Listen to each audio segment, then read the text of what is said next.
Kalau boleh tahu prestasi apa sih Akang yang udah diraih itu? Menurut saya masih kalau prestasi nggak terlalu banyak ya. Berapa tuh Kang? Ya masih bisa dihitung jari. Saya baru mengikuti 7 pertandingan dan semuanya alhamdulillah dimenangkan oleh kemenangan gitu ya.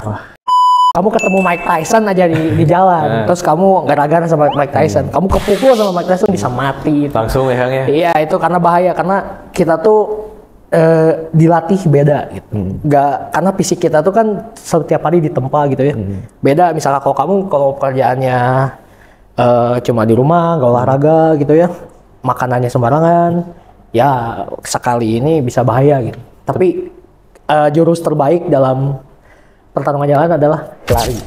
jangan mau, kecuali kalau sudah mepet itu. Iya pakai gitu. Ya, oh ini caster tadi, tapi ini real ya maksudnya. Ya.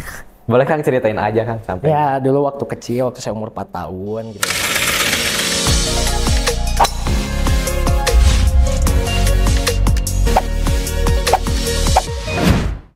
Oke, selamat datang di podcast Pelajar Inspiratif bersama OSIS SMK Negeri 1 Garut. Nah teman-teman, kita kedatangan narasumber yang luar biasa. Dia itu banyak banget nih teman-teman prestasinya, apalagi dari dunia boxing. Nah langsung aja nih kepada narasumber kita yang akan ditanya-tanya. Gimana Kang, siap Kang? Alhamdulillah siap. Siap, oke Kang nih. Langsung aja Kang ya, pertanyaan pertama. Bentar, sebelum itu aku kenalin diri dulu. Nama saya Agung Fajar dan ini nanti narasumbernya akan memperkenalkan diri dan latar belakangnya. Oke Kang, boleh sebutin nama mungkin ya sama jurusan, terus Akang juga organisasinya apa dan di bidang apa gitu Kang. Oke ya, Assalamualaikum warahmatullahi wabarakatuh. Perkenalkan, nama saya Muhammad Rais Sulaiman Angga Praja gitu ya, atau bisa disebut Rais. Saya di Semea tuh jurusan pemasaran ya, meskipun tidak terlihat kayak anak pemasaran gitu, tapi ya saya jurusan pemasaran gitu. Kalau organisasi sih dulunya riwayatnya sih ketua eskul ya, ketua eskul karate gitu. Tapi sekarang sudah alhamdulillah sudah lengser Kang ya? Ya sudah lengser. Oke nih Kang, kalau boleh tahu prestasi apa sih Akang yang udah diraih itu? Menurut saya masih kalau prestasi nggak terlalu banyak ya. Berapa tuh Kang? Ya masih bisa dihitung jari. Saya baru mengikuti 7 pertandingan dan semuanya alhamdulillah dimenangkan oleh kemenangan gitu ya. Sama kemarin dikasih penghargaan sama Pak PJ Bupati Garut gitu ya. Berprestasi di bidang boxing gitu. Karena mungkin Akang udah banyak yang jadi dikasih penghargaan. Kalau banyak mah masih banyak itu kan yang lebih banyak banget dari kan? saya. Aku juga belum pernah sih Kang kalau dapetin kayak gitu. Nah Kang, alhamdulillah. Karena kita mau cari tahu nih gimana sih cara Akang tuh buat apa ya, bisa dibilang kan Akang juga ketua eskul dan juga Akang tuh mungkin harus latihan ya di betul apa sih latihan buat pertandingan buat lomba ya Kang ya. Padat. Nah susah kan kalau ngekoordinasi anggotanya dan Akang juga harus latihan. Gimana tuh Kang cara manage waktunya? Kalau menurut saya sih ya, dalam setiap keputusan itu pasti ada pengorbanan.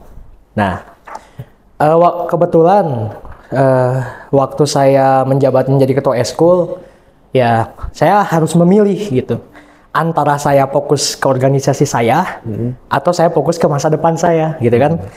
Nah, di situ saya memang pertimbangan ya dalam segi sosial mungkin, masa saya meninggalkan tanggung jawab, tapi saya juga kan tidak mungkin meninggalkan mimpi-mimpi saya gitu ya. Ya saya lebih memilih untuk mengejar mimpi saya gitu ya dengan latihan dan terus mengikuti pertandingan. Tapi saya mencoba untuk tidak meninggalkan anggota-anggota saya karena itu adalah tanggung jawab saya.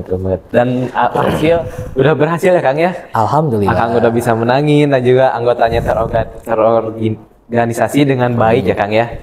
Nah Kang, kalau buat Akang nih mungkin ini juga teman-teman penasaran ya. Kalau buat Akang tuh mending akademik atau non akademik nih Kang, yang Akang cintai itu kan di dunia boxing, mending boxing atau akademik nih Kang, menguntungkan yang mana atau keduanya? Kalau menurut saya sih ya, Tuhan tuh menciptakan manusia pasti ada dengan kompetensinya, pasti diciptakan dengan suatu alasan gitu ya. Nah, bapak saya tuh pernah mengatakan kamu kalau di sekolah itu jangan terlalu mengejar akademik. Terdengar memang tidak terlalu buruk sih, emang itunya. Tapi itu benar. Yang harus kamu kejar itu adalah kompetensi kamu, keahlian kamu gitu ya. Karena di dunia ini adalah yang paling dilihat oleh orang itu adalah kompetensi kamu gitu, atau keahlian kamu. Jika kamu menguasai semuanya, maka kamu tuh menjadi nggak misalkan kamu tuh multi talenta, bisa semuanya gitu ya. Nah itu kan yang diajar kalau menurut saya ya, no offense, tapi menurut saya kalau di suatu harus bisa semua pelajaran. Sedangkan ada orang yang suka olahraga dan sebagainya gitu ya. Nah jadi minimal kamu tuh harus fokus pada satu bidang dan berprestasi dalam bidang tersebut. Jadi menurut saya tergantung akademisi atau mau akademik atau non akademik, gimana keahlian kalian semua aja. Kalau menurut saya ya. Jadi itu balik lagi ke pilihan masing-masing kan ya. Dan keahlian masing-masing. Dan kita juga harus mengikuti pelajaran-pelajaran yang di sekolah kan ya. Jangan tidak boleh meninggalkan, tapi ya kalau kompetensi kamu di sana maka teruskan saja. Karena setiap orang tuh beda-beda kan ya. Apa sih kemauannya atau keahliannya itu apa. Nah Kang selama mengikuti kompetisi, mengikuti lomba atau selama latihan nih Kang, pernah nggak ngerasa kayak capek banget nih kayaknya gak lanjut deh, apalagi kan Akang sama ketua Kang double job lah bisa dibilang. Pernah nggak kerasa down gitu, kayaknya gak mau lanjut lomba atau gak mau lanjut ketua nih, mengundurkan diri, pernah nggak kerasa kayak gitu dan gimana sih Kang cara ngadepinnya gitu? Oke, kalau sepengalaman hidup saya gitu ya, pengalaman saya tuh kalau untuk capek, semua orang pasti capek. Pasti, kan? Ya pasti capek. Pasti banyak orang yang lebih capek dari saya gitu ya. Tapi saya tuh kalau untuk kepikiran, ya wajar manusia ya. Kadang ada pikiran-pikiran aneh yang menyerang gitu ya. Dah weh, mundurin aja ya ketua eskul. Mau fokus aja ke ke bidang saya gitu ya, ke prestasi saya. Tapi saya juga kadang mikirnya gini, karena kamu telah diputuskan tanggung jawab tersebut, maka mau gak mau jalanin. Karena menurut saya itu Allah itu tidak akan memberikan ujian kepada orang yang tidak sesuai kemampuan kita kayaknya. Allah tuh memberi ujian karena dia tuh tahu bahwa kita tuh kuat menjalaninya. Maka saya jalani dan alhamdulillah capek fisik sih sebenarnya, fisik terganggu banget, banyak sakit, tapi alhamdulillah mental saya dan pikiran saya menjadi kuat. Badai. Nah Kang, next ya Kang ya. Boleh. Kalau di bela diri itu aku penasaran deh Kang. Kayak kita tuh bisa gak sih menggunakan itu buat berantem gitu loh? Atau gak kayak ngebela diri nih, atau kalau kita ada apa-apa nih kan, kalau misalkan kita dirampok atau apa, itu bisa digunain gak? Atau gak ya prinsip-prinsip di bela diri yang digunain di kehidupan sehari-hari itu ada gak Kang? Kalau untuk bela diri, bela diri itu sangat berpengaruh kepada mindset dan hati seseorang dan mental seseorang gitu ya. Kalau tadi kamu bilangnya bisa nggak untuk bertahan diri, sangat bisa. Malah bahaya kalau jika orang yang terlatih itu menyerang kepada orang yang nggak terlatih gitu ya. Karena bedanya itu gimana ya? Saya latihan misalkan, kamu ngajak saya ngancem di jalan, terus saya nggak sengaja refleks. Misalkan saya tuh, jangan sama saya lah, kamu ketemu Mike Tyson aja di jalan, terus kamu gara-gara sama Mike Tyson, kamu kepukul sama Mike Tyson bisa mati. Langsung ya Kang ya? Iya itu karena bahaya, karena kita tuh dilatih beda gitu. Karena fisik kita tuh kan setiap hari ditempa gitu ya. Beda misalnya kalau pekerjaannya cuma di rumah, gak olahraga gitu ya, makanannya sembarangan, ya sekali ini bisa bahaya gitu. Tapi jurus terbaik dalam pertarungan jalan adalah lari. jangan mau, kecuali kalau sudah mepet itu. Iya pakai gitu. Ya. Nah, tapi kan ada nih Kang kayak niatnya nih buat ini buat berantem gitu. Tapi kalau dibilang ke coachnya tuh kayak buat ngebela diri atau apa, tapi ternyata digunain buat berantem, gimana tuh Kang? Nah kalau itu sih dia tuh biasanya yang baru-baru masuk pikirannya suka ada yang kayak tapi gitu. Kang pernah gitu? Enggak, malahan saya awal mula masuk ke bela diri tinju ini karena ada trauma masa kecil. Gimana tuh Kang? Boleh diceritain kenapa sih Akang teh? Kenapa Akang lebih memilih bela diri gitu Kang? Apa dari orang tua atau apa? Nah, Oh iya, kayak storytelling tapi ini real ya maksudnya. Ya. Boleh Kang ceritain aja Kang sampai. Ya dulu waktu kecil, waktu saya umur 4 tahun gitu ya. Cuma 4 tahun. Masih ingat sama saya sampai sekarang gitu ya. Ada suatu kejadian waktu malam.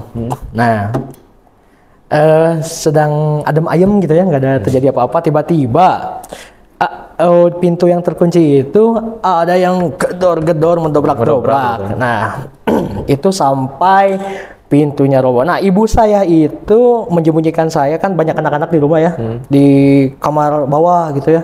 Oh, Raisnya sembunyi gini. Nah, saya nggak tahu apa, saya takut gitu ya. Kenapa ibu saya gini. Saya sama anak-anak di bawah. Waktu saya keluar, saya melihat ibu saya gitu ya. Tuh, ibu saya tiba-tiba berdarah. Oh, kenapa tuh, nih? Bapak saya bonyok gitu kan. Saya tuh, aduh. Ya, melihat itu kan waktu saya kecil tidak bisa merespon, gitu. Tapi ya gara-gara kejadian itu kan saya mengalami trauma gelap selama 4 tahun gitu ya. Saya takut gelap gara-gara kejadian itu. Ada orang yang bawa balok ke rumah tiba-tiba melihat ibu saya berdarah. Itu yang bikin Akang motivasi Akang ya Kang ya, salah satunya. Lebihnya itu saya tidak ingin menjadi orang lemah gitu ya, karena saya itu laki-laki. Laki-laki itu melindungi. Tidak boleh menjadi lemah, emang laki-laki diciptakan untuk kuat gitu ya. Laki-laki itu diciptakan untuk kuat. Saya tuh ingin menjadi pelindung dan bagi keluarga yang saya sayangi dan orang-orang yang saya sayangi gitu. Saya tidak ingin kejadian itu terulang. Dan untuk orang yang itu saya tahu sampai sekarang saya tahu orangnya dan saya akrab, tapi dalam hati kecil saya selalu adalah kayak rasa, pengen gitu Kang enggak, tapi saya sudah berdamai gitu. Tapi saya berjanji kepada diri saya, jika hal itu terulang lagi ya saya tidak akan diam, tidak akan segan ya Kang ya. Iya. Karena ya mereka yang salah Kang ya. Nah Kang, masa kecil saya. Karena itu kan mulai masa kecil Kang, dari trauma masa kecil. Kalau dimulainya sejak kapan Kang? Kalau dimulai latihan. Kalau mulai latihan itu gitu. Awal saya kan saya termasuk korban bullying juga ya. Oh iya. Mungkin banyak orang yang nggak tahu tapi menganggap saya yang bullying. Enggak, saya yang terbully malahannya. Waktu SMP saya berat badan tuh obesitas 100 kilo. Oh. Saya 100 kilo dibully sama 3 tahun, punya temen gitu ya. Nah, karena banyak hal gitu ya, saya tuh waktu COVID kan libur selama 2 tahun, saya di sana berpikir, saya nggak bisa gini mulu gitu ya. Karena saya tuh paling benci ke diri saya adalah ketika saya tidak bisa melakukan apa-apa dan saya tuh merasa lemah. Saya nggak mau gitu ya. Saya ingin menghilangkan rasa lemah itu dan pengecut itu dari diri saya. Di sana saya mencari camp-camp boxing, waktu itu ketemu Ironship. Yang di Garut. Apa tuh Bang Ironship? Ironship itu adalah salah satu tempat dari MMA ya yang di Indonesia, akreditasi nasional. Tapi saya tuh tidak terlalu tidak terlalu sering waktu itu, cuma latihan.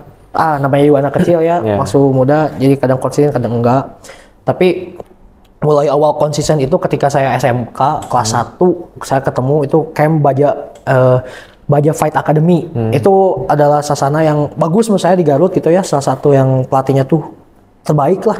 Karena apa? Karena saya baru masuk tapi saya merasakan kekeluarganya sangat erat gitu di Baja Fight Academy dengan pelatihan yang sangat bagus. Dari situ saya tertarik sampai sekarang. Dari sampai kelas 1. Yang menjadi Akang ini Kang yang tadinya dibully tapi sekarang kayak orang-orang tuh segan gitu Kang, jadi orang terpandang gitu Kang ya. Aduh, tidak, saya mau biasa saja. Nah Kang, kan kalau sebenarnya orang-orang tuh susah nih Kang kayak buat konsisten kayak Kang tadi ya, apalagi memulainya sih emang apalagi memulainya susah. Terus biasanya di awal-awal tuh semangat tapi di akhirnya pudar gitu Kang. Nah, gimana sih Kang cara ini juga sekalian buat motivasi teman-teman nih yang lagi nonton? Motivasi ya. Ya, ingat ini sih, untuk konsisten tuh sama untuk terus mengikuti itu, ingat tujuan mengapa kamu memulai semua ini gitu. Karena saya dulunya ya punya rasa tidak ingin menjadi lemah dan tidak ingin jadi pengecut gitu ya. Karena saya tuh paling bukan ya, tapi kodrat manusia tuh beda-beda. Saya paling benci ketika melihat laki-laki itu lemah gitu ya. Karena bayangkan saja jika kamu lagi di jalan atau apa bersama ibumu atau orang yang kamu sayang misalkan, tiba-tiba hal yang tidak ingin terjadi itu datang gitu ya. Dan kamu tidak bisa melakukan apa-apa dan melihat ibumu misalkan terluka atau apa gitu kan, amit-amit ya Allah nggak mau gitu ya. Makanya setiap laki-laki itu harus bisa gelut lah menurut saya ya. Harus bisa berantem, minimal membela diri ya Kang ya, lebih ke membela diri. Dan ya itu ingat aja awal kenapa kamu mulai semua ini gitu. Yang tadi itu Kang ya. Iya, karena jika kamu tahu gitu ya alasan kamu semuanya, kamu akan terus melakukan itu terus menurut saya tidak akan meninggalkan, apalagi kalau sudah setahun 2 tahun atau apalagi mencintai gitu ya, mencintai apa ya hal yang kamu lakukan bakal terus dilakukan, maupun kamu sakit maupun kamu jauh hujan pasti akan datang gitu untuk pelatihan tersebut. Itu menurut saya. Tapi kalau akademik Akang nih selama Akang latihan sama ikut lomba itu terganggu gak Kang? Akademik di kelas itu? Atau sering dispen gitu kan? Kalau dispen paling dispen itu aduh asal gym. Ya dispen sih sering, paling pertandingan. Tapi kalau buat latihan, alhamdulillahnya tidak terganggu karena saya setiap pulang sekolah latihan gitu ya. Terus aja gitu. Paling terganggunya adalah saya selalu tidur di kelas. Karena capek ya Kang ya? Ya itu capek banget gitu ya.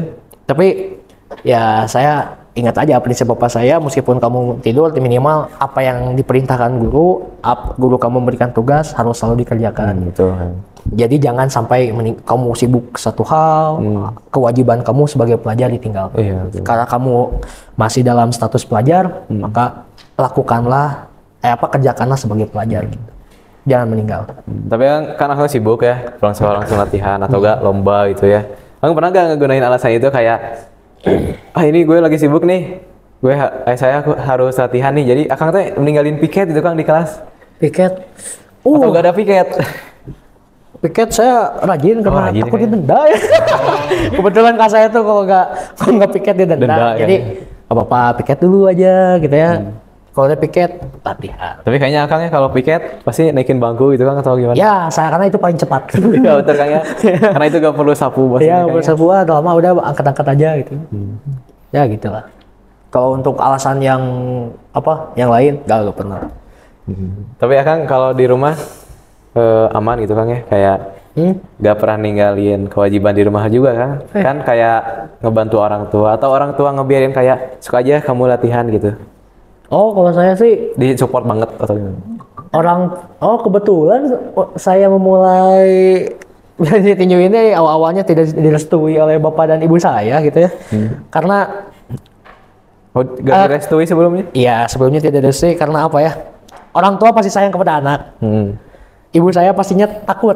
Apa ini? Waktu saya mau tanding awal-awal ya, waktu pertandingan pertama saya itu waktu mau saya pertama kali latihan, saya nggak bilang.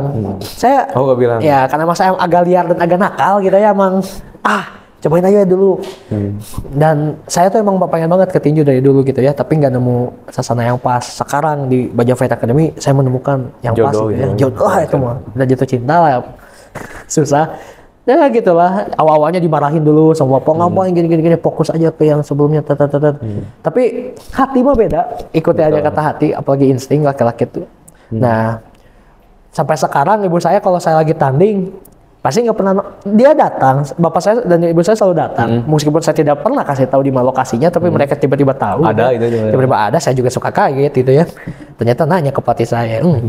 Nah, kalau saya tanding, ibu saya pasti di pojok dan meringkuk ketakutan. Pasti. Kalau bapak saya mengvideo sambil bergemetar. Nah, tapi ya saya sangat sayang ke ke orang tua, apalagi kepada ibu gitu ya. Apalagi dalam agama Islam tuh kamu harus mendahului ibumu gitu ya. Ibumu kan ibu dan keempat baru bapamu gitu kan. Betul. Dan saya tidak pernah lah meninggalkan kewajiban saya sebagai seorang anak. Love you mama. Keren banget. Tapi sekarang Kang ini gak kayak orang tua udah bangga gitu, udah ngizinin sekarang? Pasti ya? Ya kalau sekarang mungkin karena mereka tuh udah pasrah kali ya, bandel aja saya tuh. Dan mungkin saya menunjukkan hasil dari proses saya gitu ya, mungkin dengan prestasi. Karena menurut saya tuh boxing bukan hanya sekedar olahraga, tapi boxing telah memberikan kehidupan ke saya gitu ya, maksudnya memberikan harga diri kepada saya. Maksudnya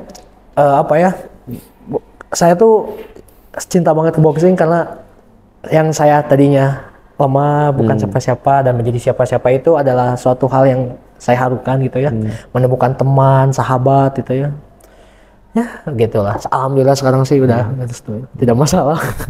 Itu Kang pasti kayak menjadi versi terbaik Akang dong di dunia boxing tuh. Nah, gimana sih Kang cara mencari atau enggak cara menjadi versi terbaik dari diri kita tuh gimana sih Kang? Nah, ini mungkinnya banyak enggak sih, saya juga pernah sih, maksudnya jangan ngomongin orang, diri sendiri dulu aja lah. Maksudnya dari saya sendiri juga dulu pernah lah krisis identitas gitu ya. Saya tuh bisanya apa gitu ya, apakah kalian tuh apa gitu. Ya, ini ya maksudku emang semua orang beda kondisinya keluarga masing-masing, tapi meskipun saya waktu dulu tidak terlalu dekat dengan bapak saya, tapi bapak saya itu adalah salah satu faktor yang membuat pola pikir saya dan mental saya itu kuat gitu ya, karena bapak saya itu mendidik saya keras ya, emang anak tentara dia tuh. Jadi ya main keras dulu, saya kan tidak terlalu akrab dengan bapak saya, tapi semakin berjalannya waktu pria mengerti pria gitu ya, karena jadi pria itu berat menurut saya kan. Ya caranya supaya menemukan siapa jati diri ya gitu jati diri siapa dirimu itu adalah coba aja semuanya. Misalkan kamu suka apa dan jika kamu mencintai apa yang kamu lakukan, terus aja sampai bisa. Karena menurut saya tuh jika orang fokus kalau jika dia tuh punya satu keahlian, pasti dihargai oleh semua orang dan kamu pasti akan semakin berjalan waktu pasti bisa menghasilkan uang dalam keahlian kamu. Tapi beda-beda ya, ada yang support atau enggak, tapi cobalah mengobrol dengan orang tua kamu sendiri gitu ya, maksud saya tuh keahliannya di sini, boleh nggak gitu ya, terus tekuni di bidang ini karena emang suka banget gitu ya, hobi atau apa. Maka ya coba aja berdiskusi, berkompromi gitu ya, karena jika kamu melakukan sesuatu yang bukan kamu cintai itu, kamu akan merasa sangat terbebani, nggak enak, nggak enjoy gitu ya. Pasti. Kalau kamu suka kan jadi terus aja ditekuni, enjoy kan, walaupun berat mungkinnya di jalannya itu. Nah Kang, kalau semisal nih ada yang ngefans sih Kang, pasti fansnya banyak dong di sekolah. Pasti sih Kang aku. Gimana nih Kang, tiba-tiba yang nanya di jalan, Kang gimana sih caranya jadi Akang? Yes. Mau jawab apa Kang? Gimana ya? Terus saya mah biasa aja ya orangnya tuh. Saya tuh orangnya simpel gitu ya. Maksudnya kalau ada yang nanya tuh, kalau ada yang nanya gitu tuh gimana ya? Kan saya tuh gimana sih? Misalkan yang banyak tanya ke saya tuh kebanyakan, Bang, saya tuh mau nurunin berat badan, saya tuh mau naikin berat badan, saya tuh mau ngejadiin badan. Gimana caranya Kang biar bisa ini lebih baik dari diri saya yang dulu. Saya tuh ingin berubah, banyak lah gitu ya. Saya hanya satu aja. Jika mau kalau mau seperti saya berarti berubah ya, yang dulunya buruk menjadi bagus itu, lebih baik dari kemarin lah contohnya ya. Ya kamu harus satu sih, kamu harus berjuang aja gitu, karena saya tuh dulunya backgroundnya membenci diri saya sendiri. Kalau saya manusia itu pasti ada fasenya membenci dirinya sendiri dan berdamai dengan dirinya sendiri. Nah, di fase kamu membenci dirimu sendiri, maka misalkan aku tergendut dulu saya ya, udah makin gendut gitu ya, jelek, gak berguna gini, selalu benci, emang jelek ya, tapi jangan ditiru. Tapi kalau menurut saya waktu itu, apa yang saya harus lakukan supaya saya tuh gak begitu? Ya cari solusinya, karena kadang-kadang kalau laki-laki tuh kalau udah mepet pasti, saya pasti bisa menemukan jalannya gitu ya, pasti ada cara lain. Ya karena saya benci ke diri saya, maka saya ikutan tinju, ikutan nge-gym gitu ya, olahraga di rumah, cari riset di kan sekarang sosial media udah banyak ya, banyak banget apalagi internet. Cari riset, karena kamu tuh di saat kamu berhasil, saat kamu berubah, karena berubah tuh nggak bisa diaksep oleh, emang kamu tuh melakukan itu untuk diri sendiri, tapi ketika semua orang, kamu dulu nggak kayak dulu ya, kamu tuh ada berubah ya, ada perubahan di diri kamu. Nah, kamu tuh akan perjuangan, rasa capek, rasa sakit yang selama ini aku lakuin gitu ya, misalkan gak sia-sia juga ya. Nah, di situ kalau manusia itu mulai berdamai jika dia sudah menemukan hasil, mulai berdamai dengan dirinya sendiri. Betul. Berarti mencari kedamaian Kang ya. Nah, Kang, terakhir nih Kang ya. Peace. Udah terakhir ya? Alhamdulillah. Kang, ini udah lama gitu dari cepet tadi. banget. Yeay. Harapan dikit aja sih Kang, harapan buat dunia bela diri nih, apalagi khususnya di daerah Jawa Barat atau Garut gitu Kang. Waduh. Nah, untuk Menurut saya ya, keinginan saya kalau untuk bela diri di Garut. Kalau untuk tinju sih semoga semakin berkembang ke depannya di Indonesia. Tapi saya bersyukur gitu ya karena sekarang tuh di Indonesia tuh combat sport Indonesia tuh lagi naik-naiknya, kayak ada Beyond, HSS dan lain sebagainya gitu ya. Banyak kesempatan bagi atlet-atlet daerah untuk go internasional atau go internasional gitu ya. Tapi kalau untuk daerah saya ya saya harap lebih mendukung ke bela diri seperti tinju dan lain sebagainya gitu. Ya lebih mendukung lagi karena kadang-kadang camp saya juga di Baja juga kadang kasihan gitu ya, suka pakai biaya sendiri kalau keluar. Lebih mendukung lagi atlet-atletnya. Karena atletnya itu bertarung di luar daerah untuk daerahnya sendiri. Betul. Menurut saya. Mungkin itu aja ya Kang ya yang bisa kita sampaikan nih Kang. Semoga teman-teman terinspirasi nih udah nonton ini, terinspirasi mau di dunia boxing, mau di dunia apapun, lakuin aja ya. Lakuin, jalanin, konsisten, nikmati. Konsisten, betul. Lakukan apa yang kamu cintai untuk orang yang kamu cintai. Betul. Nah, mungkin itu aja yang bisa saya sampaikan. Jangan lupa coba terus untuk menjadi lebih baik setiap harinya. Terima kasih, bye-bye, and see you next time.